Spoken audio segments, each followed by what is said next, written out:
Hello. இப்போ நம்ம பார்க்க போற டாபிக் என்னன்னா equation of the straight lines. அதாவது ஸ்ட்ரைட்ல ஒரு 2 பாயிண்ட் கொடுத்துருக்காங்க அப்படின்னா அதை யூஸ் பண்ணி லைன் ஈக்குவேஷன் எப்படி கண்டுபிடிக்கிறது.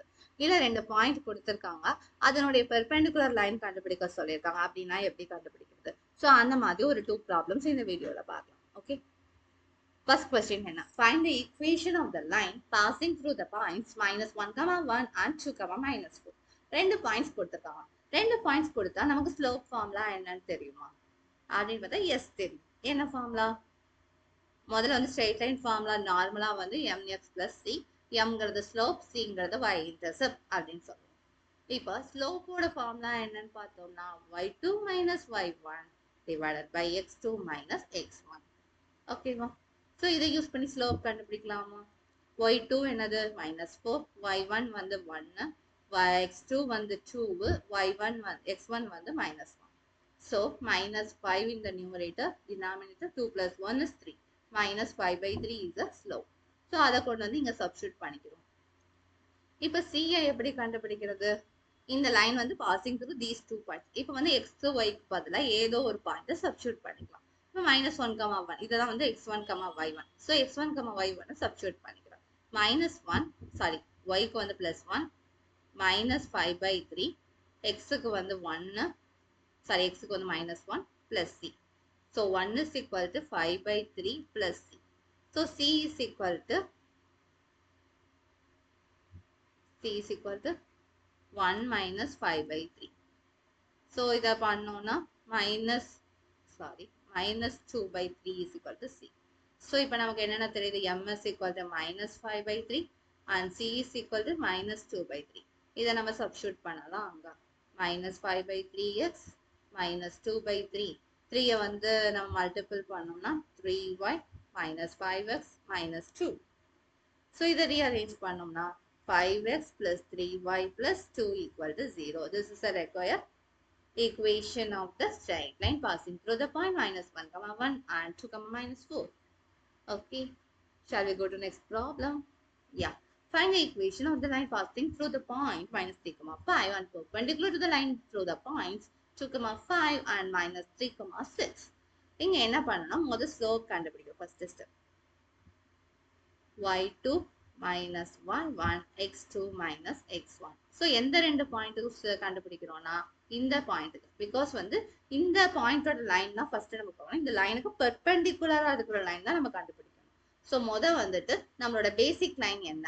That is joining the points 2, 5 -3, 6. அதுக்கு நம்ம ஸ்லோப் கண்டுபிடிக்கணும். ஓகே.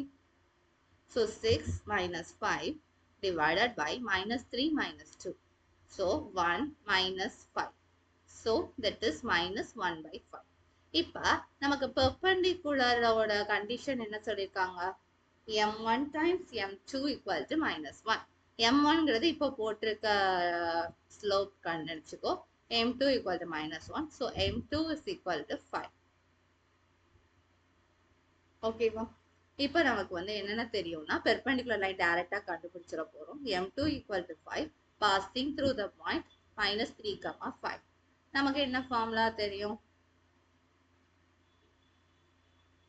m2x plus c கண்டுபிடிக்கணும்னா என்ன பண்ணலாம்? இப்படி ஃபார்முலா பண்ணலாம். இல்லைன்னா c கண்டுபிடிக்கணும்னா என்ன பண்ணணும்? அந்த பாசிங் த்ரூ த பாயிண்ட், அந்த பாயிண்ட்டை நம்ம சப்ஸ்டியூட் பண்ணணும் அந்த ஃபார்முலால. இந்த ஃபார்முலால that is instead of y and x we have to apply the points -3, 5. So y 5, m2 5, x -3 plus c. So 5 equal to -15 plus c. c is equal to 20. 15 plus 5, so 20. So equation என்னன்னு பார்த்தோம்னா 5x plus 20. This is a perpendicular line passing through the point -3, 5. Okay.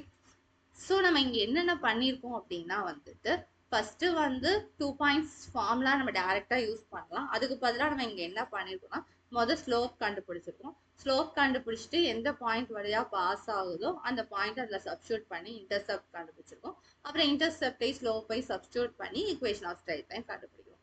Second சம்மை பொறுத்த வரைக்கும் நமக்கு அந்த original லைனோட slope first கண்டுபிடிக்கிறோம். அப்புறம் perpendicular condition நமக்கு ஏற்கனவே தெரியும். அந்த பெர்பெண்டிகுலர் கண்டிஷனை யூஸ் பண்ணி பெர்பெண்டிகுலர் லைனோட ஸ்லோப் கண்டுபிடிக்கிறோம். அப்புறம் அந்த ஸ்லோப்பையும் அந்த எந்த பாயிண்ட் வழியா பாஸ் ஆகுது அதையும் நம்ம சப்ஸ்டியூட் பண்ணோம்னா நமக்கு தேவையான பெர்பெண்டிகுலர் லைன் வந்து கிடைக்கும்.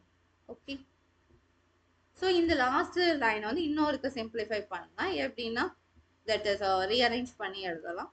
5x minus y plus 20 equal to 0 இப்படின்னும் rearrange பண்ணலாம். ஓகே, ஸோ இதுதான் பண்ணிருக்கோம். இது வந்து ஃபுல்லாமே வந்து ஒரு ரெண்டு ஃபார்முலா பேஸ் பண்ணி தான் பண்ணிருக்கோம். ஒன்று வந்து ஸ்லோப் 2 பாயிண்ட் ஃபார்முலா, அப்புறம் slope and intercept formula of straight line. So இந்த ரெண்டை பேஸ் பண்ணியும் இந்த சம் போடலாம் அப்படிங்கிறத பார்க்கலாம். ஓகே ஓகே, அடுத்தடுத்த வீடியோஸில் இந்த மாதிரி ப்ராப்ளம்ஸ்லாம் கவர் பண்ணலாம். பாய், தேங்க்யூ.